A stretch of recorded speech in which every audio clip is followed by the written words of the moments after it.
Welcome to today's webinar. It's called Intelligent Prevention is Possible. Today's webinar will be hosted by Jason Durden, our country manager for Australia and New Zealand, along with Georgia State University. We're going to go ahead and get started with a few housekeeping slides. So on the next slide, we have a few lists of items that will help make your experience better in today's webinar. There are application widgets at the bottom of your screen. So if you have any questions, please feel free to use the Q&A widget, again, located at the bottom of your screen. You can ask questions using this widget at any time. Questions will be answered at the very end of the webinar. Your feedback is essential to us. There will be a webinar survey at the end of the webinar. We'll be launching that poll. Make sure to fill that out so we get feedback on what we can improve and what we can do for future webinars.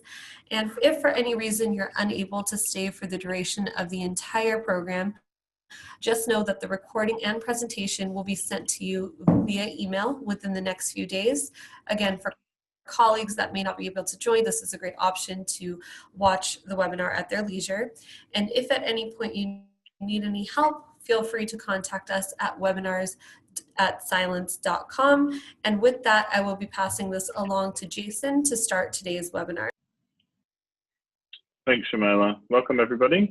This is our third webinar in our new series that we've kicked off across the APAC region. So today, I'm really excited to have a couple of guest speakers with us, and I'll introduce them a bit more further down the track. Ren Flott, Chief Information Security Officer at Georgia State University, and Whitfield Samuel, Information Security Officer at Georgia State University as well.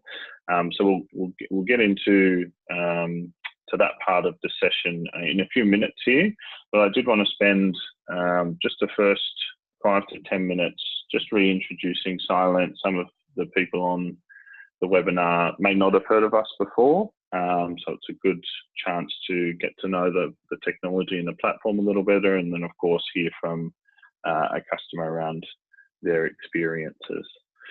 So just plainly and simply, the Cylance mission statement is to protect everyone under the sun. So essentially we believe, and you would have seen the headline at the start of the webinar, that prevention is possible, and we can do that using artificial intelligence, and we'll talk a bit about that today. A quick overview of Cylance from a global perspective. Cylance was founded in 2012, a couple of guys named Stuart McClure and Ryan Perma. And essentially the preface of what we do is we use data science and AI to prevent successful cyber attacks from executing on endpoints. Since the first product was shipped in 2014, we're the fastest growing security company in history. So what that really shows us is the adoption of the philosophy has been really good, and we've obviously been able to help many customers across many different verticals, including education as a key focus area for us. And both of these guys came from, the traditional antivirus world, so we kind of learnt from that reactive model and how to build a predictive prevention-based model. Just a couple of stats around adoption rates. Now, what this just really shows us is that it's relevant to the market. There's a need out there for this type of technology, and large enterprises and healthcare organizations, education organizations are adopting this capability to help them really strengthen cyber defenses. One of the most important things that I think from a Cylance perspective is really the investment that we make into this field. So there's a lot of noise in the security market and especially in the endpoint market around artificial intelligence and machine learning.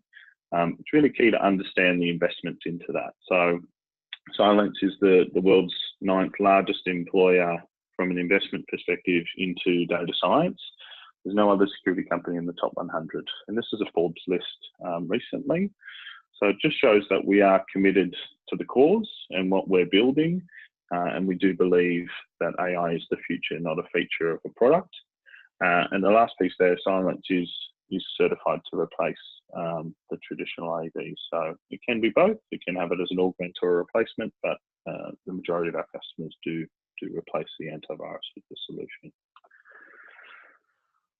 So at Cylance, we quite often talk about prevention as possible.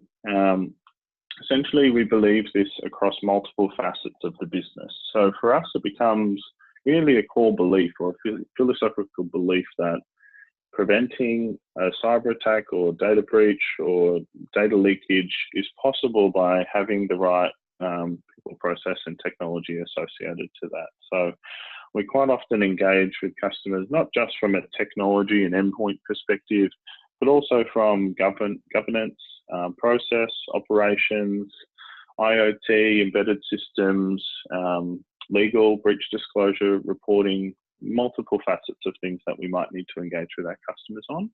But the core fundamental belief is that we can prevent incidents from happening in the first place. That means a much more secure environment within your organization, of course. So today, we're obviously going to hear from Rhiannon and Whitfield around their experiences. And what we often ask, especially people who are new to the Cylance ecosystem, or this is the first time you've listened to a Cylance webinar or podcast, is to really think beyond what you know about security today. So think beyond the traditional security stack or the traditional endpoint security feature matrix or controls or the ways of your operational model to manage these solutions, and have an open mind into looking at something from a different lens or trying something new from a different perspective, and understanding how that can really help you move forward and really get ahead of the game rather than being consistently behind. The way that we do that is we do that through a process of feature extraction, or if we put it in kind of layman's terms, we look at the DNA of malware. So we're able to look at the code, extract features and attributes statically, and determine whether that code is good or bad prior to execution. If the code is determined bad using the neural networks and machine learning, the file will never execute. So that really changes the paradigm of how you operate an endpoint security solution, because if a threat doesn't execute, there is no response, there is no cleanup, there is no rebuild, there is no re-imaging of machines.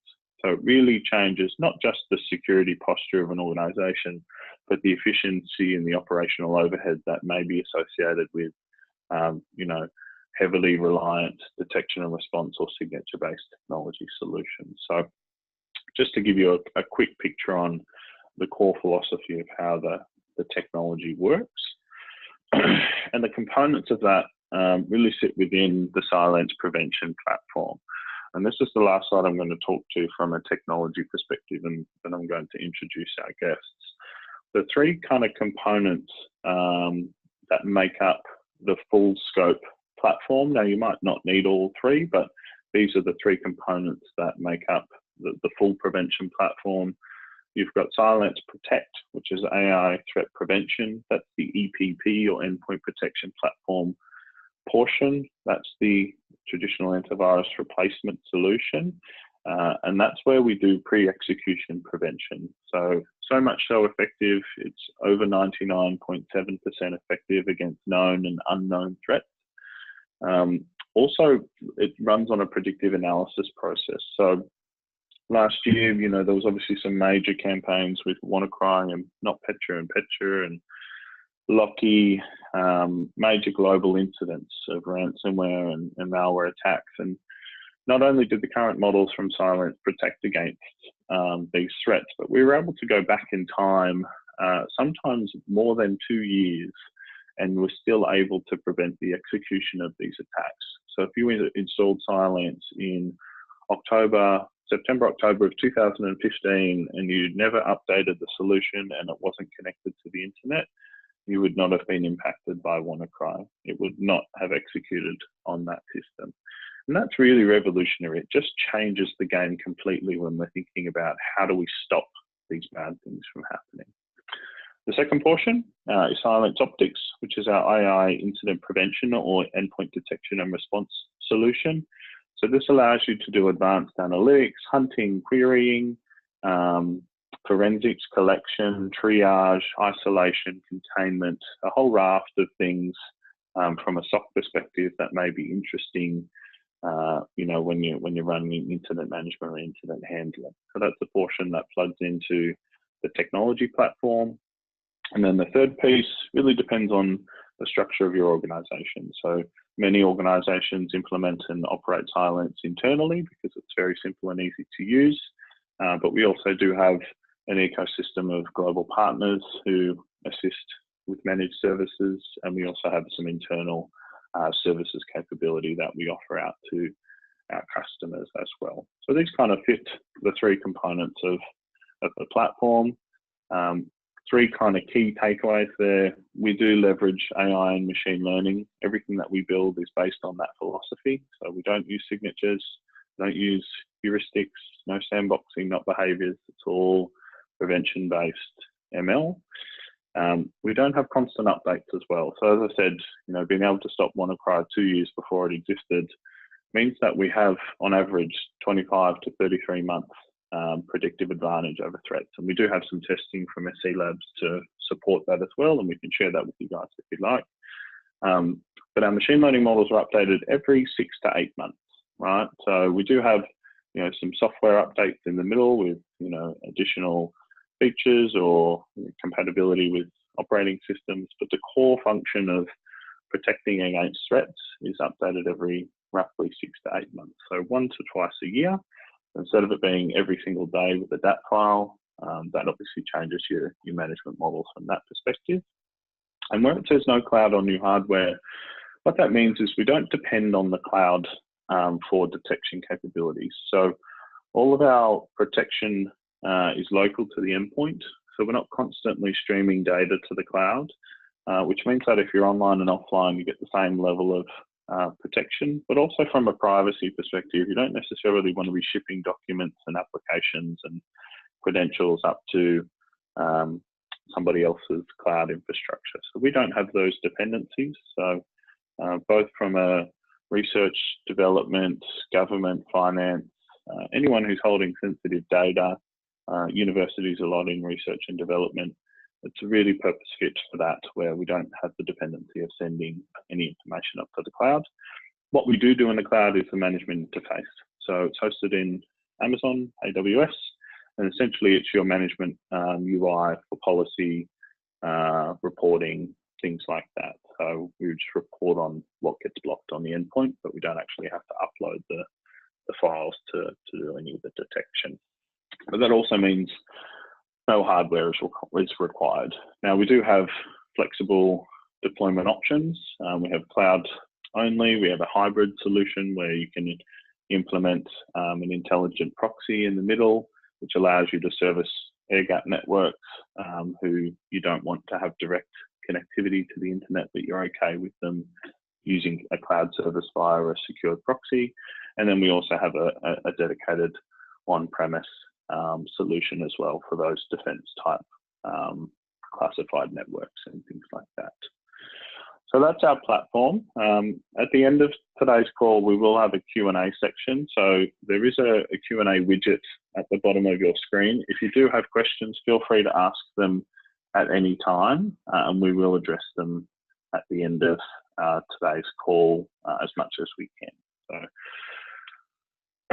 now I'm going to introduce our guest speakers. So enough from hearing from me. Really lucky to have these guys on the call. I said to Ren just before we started, this in APAC, we've been up and running here for about 1.5 years, almost 2 years. Really, the last 12 months has been quite an acceleration for us.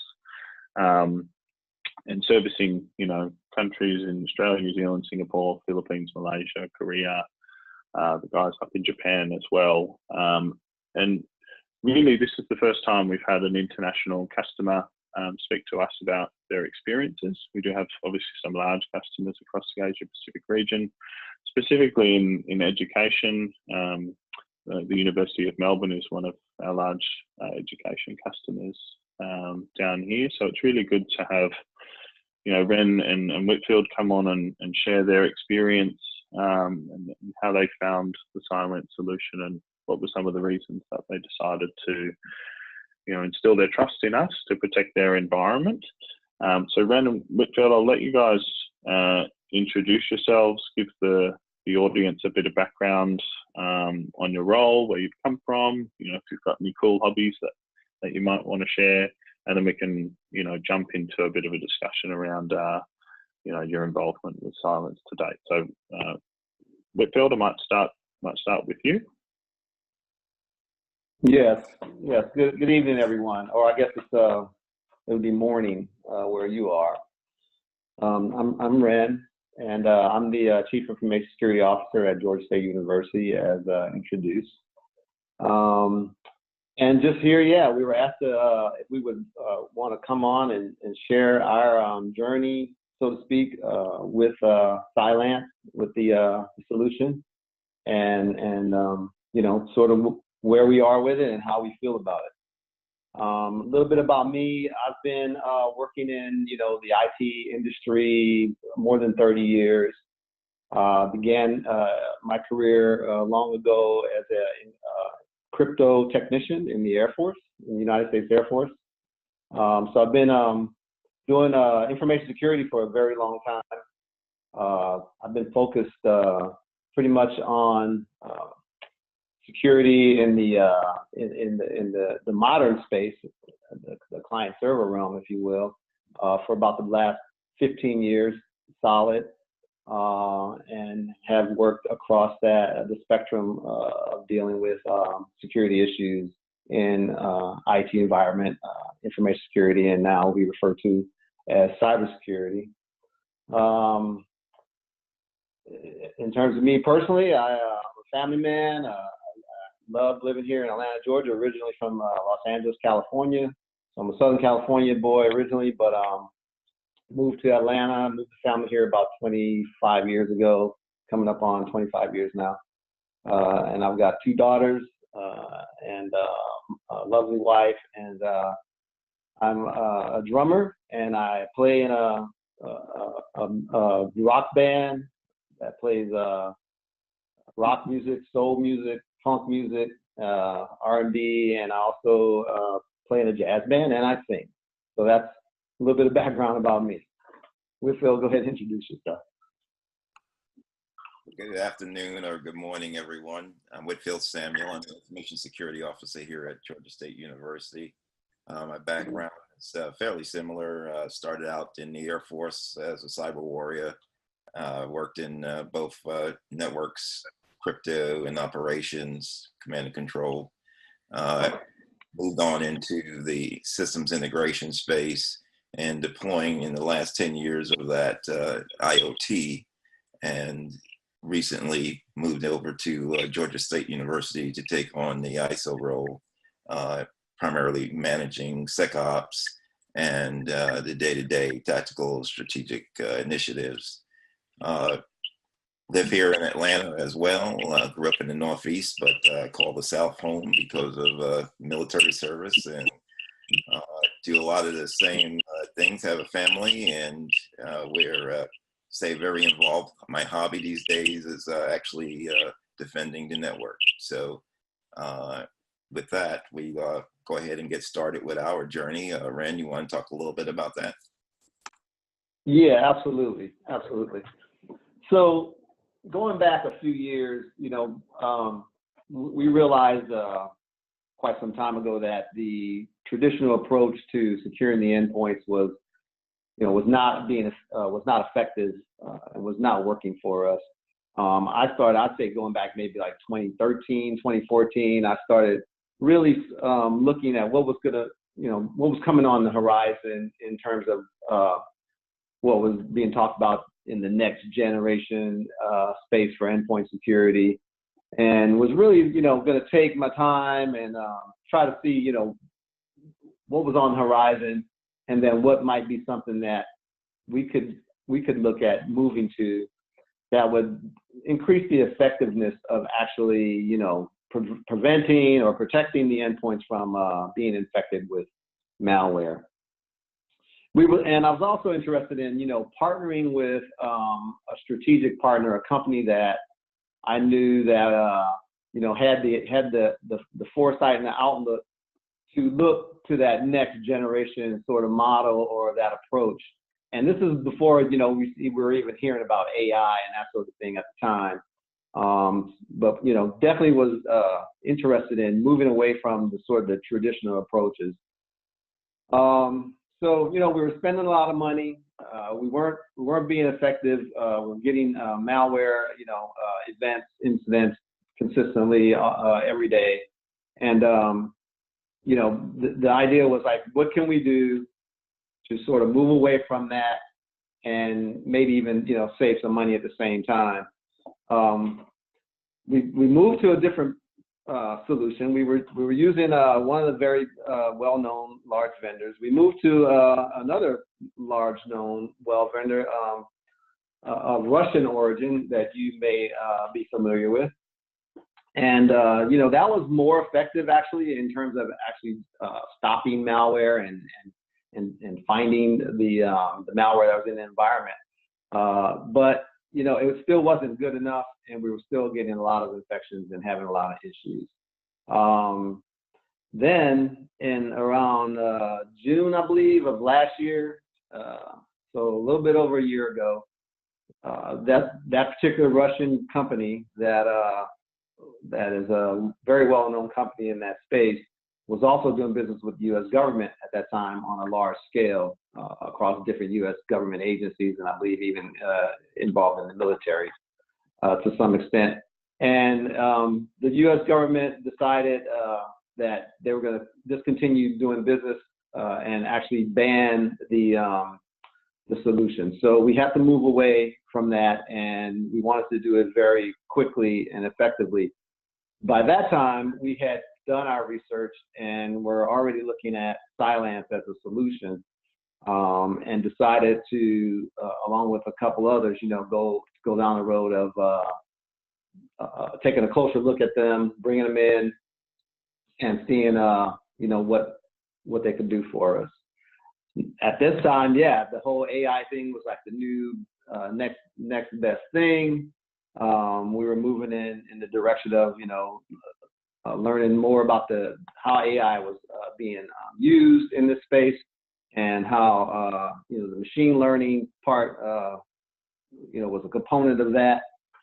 And we decided after taking a close look at Cylance that we would partner up with them. And I mentioned the whole deal with the moving away from the other antivirus and having to do it in a short period of time. I mentioned that because of the experience that we had subsequent to that when we began implementing the Cylance solution in our environment. And we were able to do that basically in about a 6 to 7 month period and convert over 16,000 endpoints over to Cylance. So that's just a testament to the support, the delivery model, and the actual solution itself, how it's architected and how you actually implement it in your environment. Cylance professional services and the program management part of it was excellent, and we have completed our project on time, on budget, and we're very pleased with the way everything worked out. So that was really our strategic, move to move into this next generation space. Whitfield and the team are working with the product every day, and he can tell you a lot more about the more of the technical aspects of it. But that's sort of the catalyst and the reasons why we partnered up with Cylance and moved in that direction. Yeah, so thank you, Ren. So as Ren mentioned a moment ago, not only strategically moving to the Cylance solution, but the compliance challenge.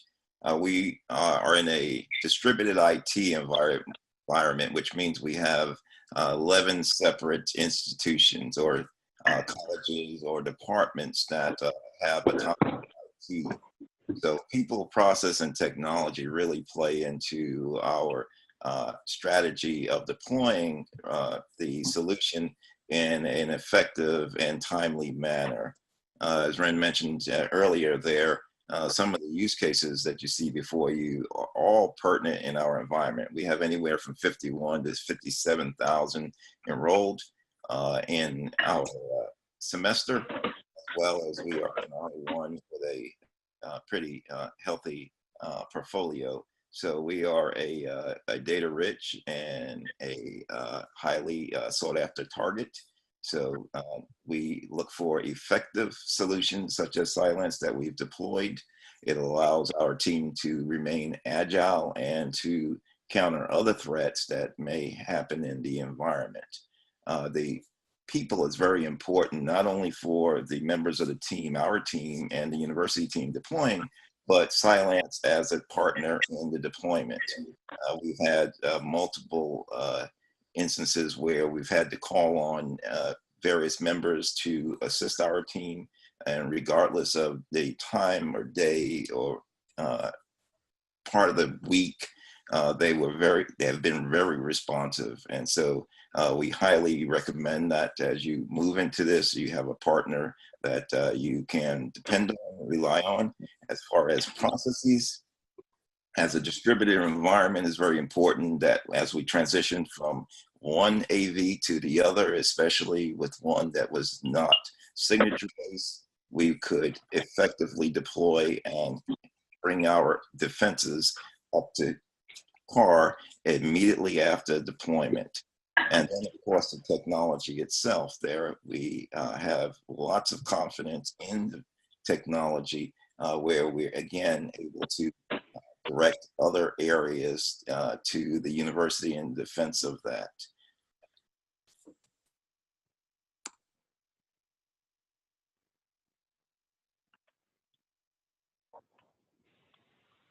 So Whitfield, I just want to touch on what are some of the, with obviously now you've implemented the solution kind of fully across the environment. What would you say has been kind of from a technical perspective, the big three takeaways that you could share with the group that you've really observed? The first takeaway would be visibility. Understanding your environment, understanding the activity in your environment. Secondly, the time to respond and remediate. Again, if we're working in a preventive solution, we're able to instantaneously defend against any threat. And then lastly, the actual technology and the ability for it to continue to evolve to be even more effective than current status there. So we found some other solutions as well. However, as far as maturity and able to deploy from day one out of the box, very effective. Okay. And then Ren, I guess maybe a question from your side. And maybe you haven't to date, but one thing we sometimes often find with customers is the ability to measure some form of a cost benefit when implementing the prevention first strategy. Have you guys been able to go down any of that sort of analysis post implementation in terms of the difference between your previous and the current solution set? So while I can't give you any exact numbers, Jason, I will tell you that so thus far, just out of the box, to cover the enterprise, we're spending less. So just overall cost for deploying the solution across our entire environment. We're talking about all endpoints, the server farms, Linux environments, all the different platforms. We're spending much less than what we were spending with McAfee, and I'm just going to go ahead and name the other vendors. When we made the move away from McAfee to Kaspersky, the Russian AV that I was speaking of earlier, that was really sort of a tactical move of a short term. We were thinking 1 or 2 years at the most, even though we knew it was going to be a lot of work. But we had to get away from the exorbitant costs that we were facing with McAfee and with with the very limited effectiveness that we were looking for there. So while we were able to reduce our costs with the move to Kaspersky, we were able to increase our effectiveness, somewhat, because it was actually a better product, just better at what it did. We still were not where we wanted to be in effectiveness and in cost structure. So we were able to do that, and again, overall, we've reduced our costs quite significantly compared to even 3 or 4 years ago when we were on the enterprise McAfee solution. I will also add that just in terms of our increased efficiency that we've gained, that Whitfield was speaking to a moment ago, and then the actual effectiveness of the solution. We are seeing reduced costs in those areas in terms of remediation, time to have to re-image machines, and that sort of thing. So while we just ended the project literally last month, we are going to be following up that with a short sprint to cover our Linux servers now that that version has been released recently, and then we'll be able to start to really focus in on that cost benefit analysis that you're talking about, and hopefully be able to share that with you sometime from now. Okay. That'd be great. And then what do you, in terms of your estimates from an operation perspective, always interesting to see, how many FTEs organizations associate. Do you have an idea of, how many FTEs you're going to look to associate to the Cylance solution from a management and operations perspective, or you're not quite at that stage? I wouldn't say we're at that stage, but I think Whitfield could probably give you a good idea, just in terms of operational, what the team is experiencing right now. Yeah, right. Where we might. Yeah, that'd be great.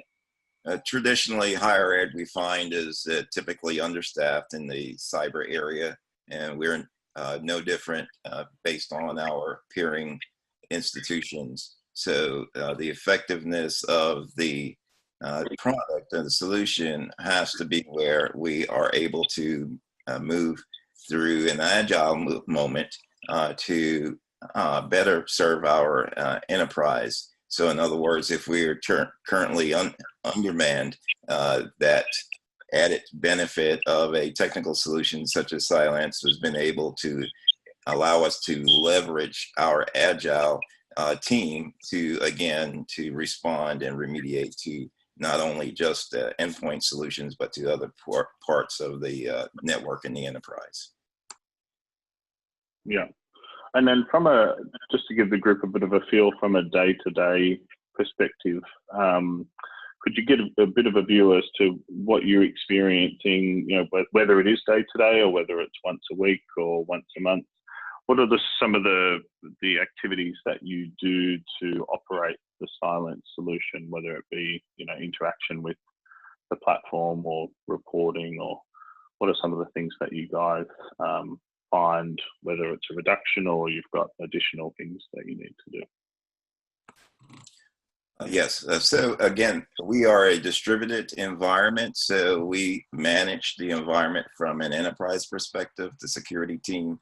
However, we have zone managers who are managing their perspective, their OUs, and their assets within those. We are the monitors, the remediators of those, the entire enterprise. However, we're able to leverage the distributed IT teams with very minimal instruction on day-to-day activity. However, we are always monitoring that activity and considering how we whitelist, blacklist files and so forth, that we are able, again, to leverage a small team and a highly effective enterprise. again, reducing our costs, long-term costs for FTEs there. However, again, we are currently building the program to add more to address other issues. Again, Cylance has taken a great deal of that endpoint protection worries and allowed us to, again, leverage the team. Okay. Okay, guys, we're just about to jump into some Q&A, but before we do that, I just wanted to offer Ren or Whitfield any last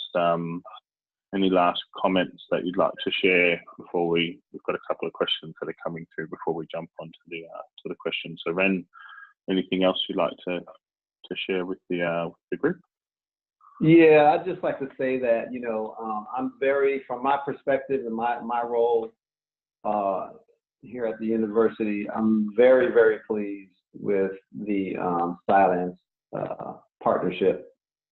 They have been, you know, they have bent over backwards. Whitfield has attested a couple times to, you know, how closely they work with the team. You know, I've sat in on a lot of the technical calls whenever I can, and the level of expertise and the professionalism is very high. We've also engaged and brought Cylance in to do, you know, to take advantage of some of their other services as well. At this point, we've had them on site to do some security assessments for us in the ICS space. And we probably the quality of those assessments and reports were great. And I know I'm singing Cylance's praises here right now, but you know, I promise you, you know, I'm not getting any kickbacks or anything for this. I'm being truly honest. I will, yeah.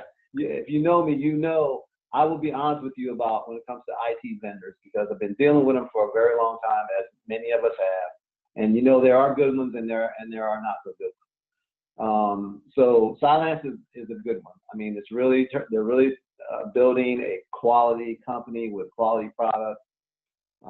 And I look forward to, you know, some of the great stuff that they're going to come up with in the future as well. Thanks, Ren. Whitfield, any last comments before we answer some questions? Oh, once again, it's been a great experience working with the Cylance team and the product. Again, people process technologies. We, again, are in a very diverse environment, coming from a very structured background. I would say that bringing in the Cylance product has been able to leverage or at least mature the environment to the point that we are seeking other hobbies other than just defend the network 24/7. And again, working with the guys, not just from the threat side, but again, from the risk assessment side, has truly been a pleasure. Great. All right, so we've got a couple of questions here that we'll answer, and I'll ask you both. You both might have an answer, but feel free to delegate to who might be best. First one from Kenny Gale. Could you please talk about how difficult it was to deploy Cylance in the environment? Roughly how many months to implement, and how many areas of your environment required changing, if any? That's a good question. I'll let you take that one, Whit. Sure. So as we mentioned a little earlier, it was actually not so much how quickly we could deploy it, but how quickly our environment could absorb the product. So we mentioned earlier we had 2 other signature-based AVs. So we had a lot of practice in our particular environment in the last 18 to 24 months of actually deploying AVs. So I would say we're pretty good at it at the point. However, as we start to deploy the technology, and it being fairly new, we had to bring along our staff and our distributed teams as well, so that they could understand the concept of not having a signature-based AV in place. So once we got past certain milestones, we were able to rapidly implement the majority of our environment in 90 to 120 days. And that's fairly conservative from our point. And then just taking our time in certain other areas to allow the operational teams to understand if there were going to be any impacts that would disrupt our student systems or our financial systems. Yeah, and let me add, I would say from what I recall over the last several months, and Whitfield, you can expand on this. I would say that just in terms of impact on the environment and bringing the product in, I don't think we've had a whole lot of adjustments to make. Just in terms of, for instance, when we got to the phase of the project where we were implementing the script control, I don't recall there being a huge, say, upheaval of problems, or just identifying all these different scripts that couldn't run, that needed to run. I know we had some of that occurring, but to my recollection, the impact, I believe, was not much at all. So you can expand on that, if you will. That's correct. So it was more the exception than the norm, working in the environment, especially with implementing script control, managing the product on servers, serving up thousands of customers. You can imagine the fear of disrupting our day-to-day processes. So as Ren mentioned, when we did have those exceptions, we were able to evaluate those rather quickly if we needed to escalate and get a determination of whether a file or a script really needed additional protection, or if it was to be waived. We were able to do that rather quickly. So our operational teams have developed confidence as well when certain scripts are detected and blocked. And then we are making adjustments if necessary to that. Otherwise, we will not allow that particular script because of maybe of its nefarious footprint, and being able to, again, move through the process rather quickly. I will add one final thing here is that your internal teams have to partner with you there. Security cannot deploy just by itself in a bubble. It's important that they come along with you and they understand the effectiveness of the product. And once they get that, then they'll also become one of your champions within the project and able to move forward rather quickly from that point. Yeah, and again, kudos to Cylance. So to Whitfield's point just now, as we started to move into this project, that education or that awareness had to start taking place within the distributed teams. And Cylance was, always available. We would hold mashups and meetings, and they'd come out and talk to the different folks, that sort of thing. So again, just to the professional services, the level was great. That's great. Okay, next question here from Sunil.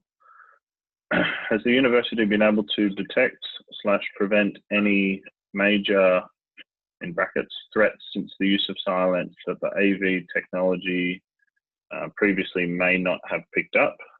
If yes, are these stats measured? And then if so, are you able to share some of those stats or experiences? So I'm gonna again defer to Whitfield. I know of several instances where we've avoided some major problems, but Whitfield, you can give them some details, sir. I can share as much as I can as far as operational security, but I will say that we did have a large number of devices that had dormant ransomware that were not executed and detected previously before we had implemented the Cylance solution.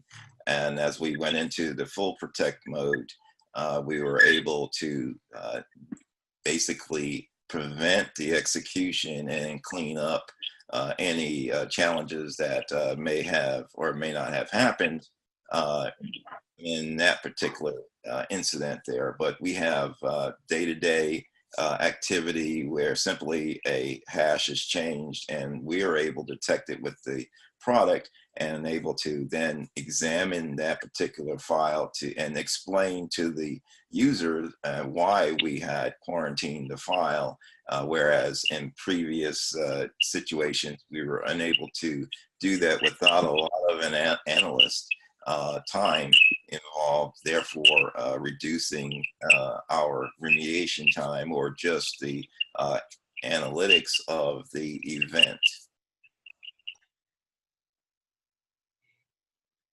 Okay. And Sunil's asked another question. Is this case study available to share with other universities? I'm not sure if, Ren, if you guys have done a public case study or not. I don't think I've seen one. Yeah, but we do have. Not. You have not. Okay, yeah, no, I didn't think so. But we do have a couple of education case studies on our website, and we do have a couple of local ones coming out shortly as well. So I'll be sure to share those with you. Okay. Just leave it open for another minute if there's any other additional questions.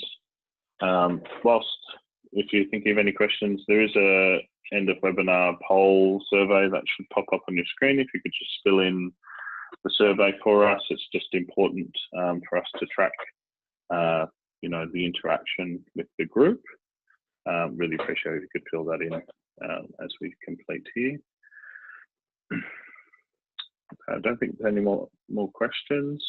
Rem and Whitfield, really appreciate you guys jumping on. I think the group would have got some good information out of that, and appreciate you sharing your experience with us. I know it's kind of early to late evening for you, so appreciate you taking time out of your day to talk to us about Cylance and your experience.